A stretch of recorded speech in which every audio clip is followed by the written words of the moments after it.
la situation depuis hier soir. Hier soir, le conseil départemental a fait une proposition aux jeunes qui n'en était pas vraiment une, puisqu'elle a proposé aux jeunes d'ouvrir le centre pré-censé, qui est un lieu où il n'y a pas de possibilité de se laver par exemple, et de leur offrir donc en gros un abri de nuit, d'arriver le soir à 19h, mais d'être obligé de repartir à 8h le matin, et donc d'être dans la rue de nouveau toute la journée.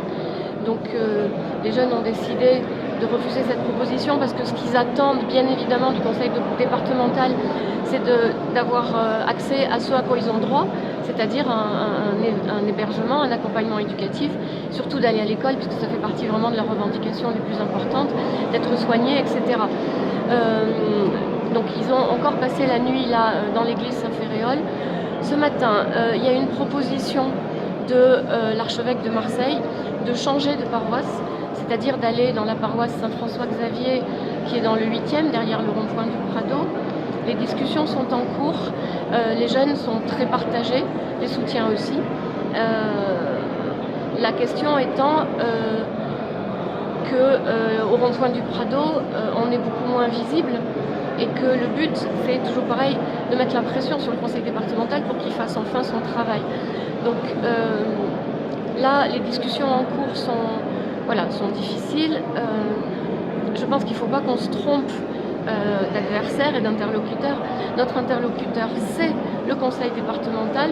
On attend toujours que Madame Vassal vienne nous voir. Hier soir, c'est Monsieur L'aumônier, le directeur de l'ADAC, qui est venu, mais qui ne fait pas, qui est un des décideurs, mais qui est évidemment pas le seul. Madame Vassal ne nous a absolument pas contactés. Les informations qu'on a eues, y compris de l'ouverture de pré-censé, on les a eues par la presse, par les journalistes, par les communiqués de presse qu'a envoyé le conseil départemental.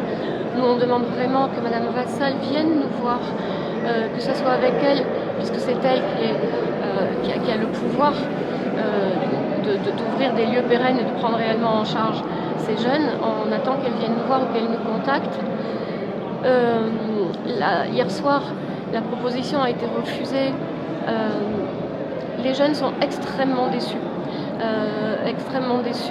C'est vrai que la tension monte et il n'est pas question que nous soyons, nous les collectifs de soutien, nous soyons responsables et désignés comme responsables du fait que la tension monte. Si la tension monte, c'est que la situation est intenable.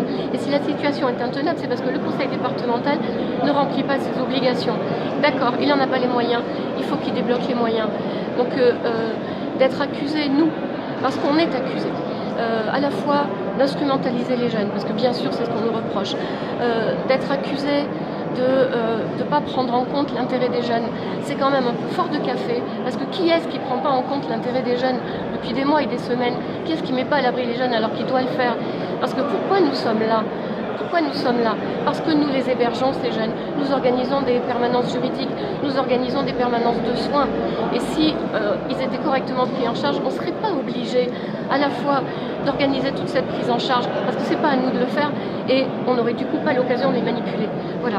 Donc je trouve ça extrêmement blessant, insultant, de réduire notre action en soutien aux mineurs et notre action médiatique pour alerter sur la situation de ces jeunes, que ça soit transformé en tribune politique, comme si on avait besoin que des jeunes soient à la rue pour exprimer nos opinions politiques, comme si on avait besoin de manipuler des populations qui, ça voudrait dire, s'ils sont manipulables, ça voudrait dire que parce qu'ils sont jeunes, on les prend pour des idiots et qu'en gros ils suivent ce qu'on raconte, mais c'est d'abord les mépriser, c'est aussi mépriser tout notre engagement, c'est aussi imaginer qu'on n'a pas d'autres possibilités d'exprimer des opinions politiques. C'est pas ça qui se passe. Ce qui se passe là, c'est effectivement un combat, c'est vrai, c'est un combat, et c'est un combat politique, pas du tout pour exprimer des opinions, c'est un combat politique pour que le conseil départemental, ici comme partout en France, prenne en charge ces jeunes, parce que c'est juste la loi.